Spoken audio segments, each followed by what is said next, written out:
আসসালামু আলাইকুম। আমার চ্যানেল মেহিরমা কুকিং ডায়েরিতে সবাইকে জানাচ্ছি স্বাগত। আবার নতুন একটি রেসিপি নিয়ে আপনাদের সামনে চলে এসেছি। রেসিপিটি হচ্ছে দই চিরা কলা সংমিশ্রণে একটি মজাদার ডেজার্ট আইটেম। এটার সাথে আমি কিছু ফলও দিব, অনেকটা কাস্টার্ডের মতো। অনেক সময় অনেকে চিরা এভাবে খেতে ভালো লাগে না, এই জন্য আমি একটা ভিন্ন পদ্ধতিতে আপনাদের এটা বানিয়ে দেখাচ্ছি। প্রথমে এই যে আমি 3-4 চামচ ঘি নিয়েছি, এটা গরম হতে দিয়েছি। তারপরে এর মধ্যে আমি এই যে লাল চিরাটা ভালো মতো ধুয়ে তারপরে রেখেছিলাম, এখন এই যেটা আমি ঢেলে দিচ্ছি। দিয়ে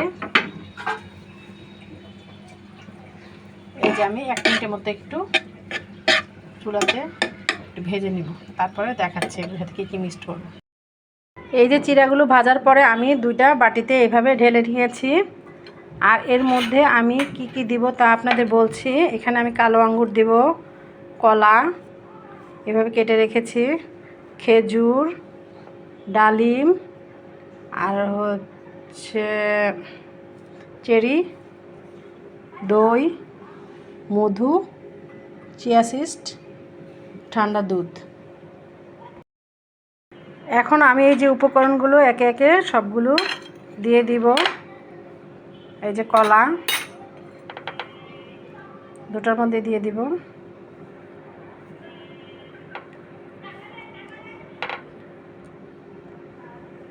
খেজুর,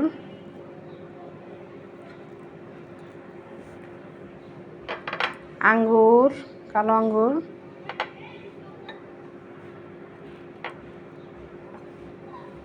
আর বাকি এই যে দই দিব।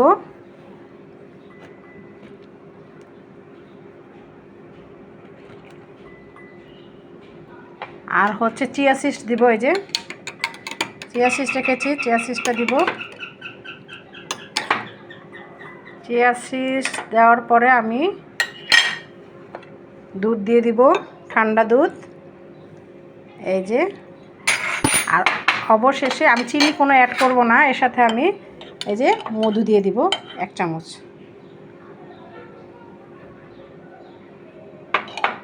দিয়ে তারপরে আমি আপনাদের মিক্সড করে দেখাচ্ছি।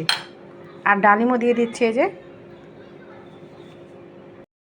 এই যে আমি সবগুলো উপকরণ দিয়ে দিয়েছি 2টার মধ্যেই। দিয়ে আমি এখন এটা এই যে আমি একটু মিক্সড করে নিব। দেখেন কি লোভনীয় হয়েছে দেখতে। আর এটা ইফতারির সময় খাবো, এটা খুব পুষ্টিকর একটি খাবার। এই যে আমি 2টাই মিক্সড করে আপনাদের দেখাচ্ছি। দেখেন দেখতে খুব সুন্দর হয়েছে।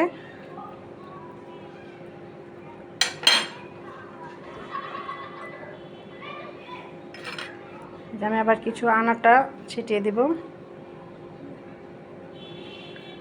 আর মাঝখানে আমি একটা এই যে চেরি দিয়ে দেব,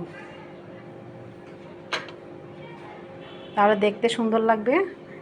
আর যেটা দেখতে সুন্দর লাগে এটা খেতে বেশ ভালোই হবে মনে হয়।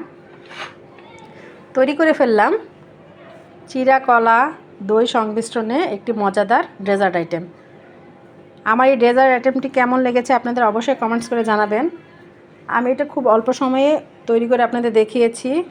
আর এটা ইফতারির সময় আমরা খাবো সবাই। দেখতেও মাশাআল্লাহ সুন্দর হয়েছে, খেতে নিশ্চয়ই ভালোই হবে। ছোটরাও খেতে পারবে, বড়রাও খেতে পারবে। আর মেহমানদারিতেও এটা খুব ভালো যাবে। আমার এই চ্যানেলে ভিডিওটা যদি ভালো লেগে থাকে অবশ্যই লাইক কমেন্ট শেয়ার করবেন, আমার চ্যানেলটিকে সাবস্ক্রাইব করবেন, আমার পেজটিকে ফলো দেবেন। আল্লাহ হাফেজ।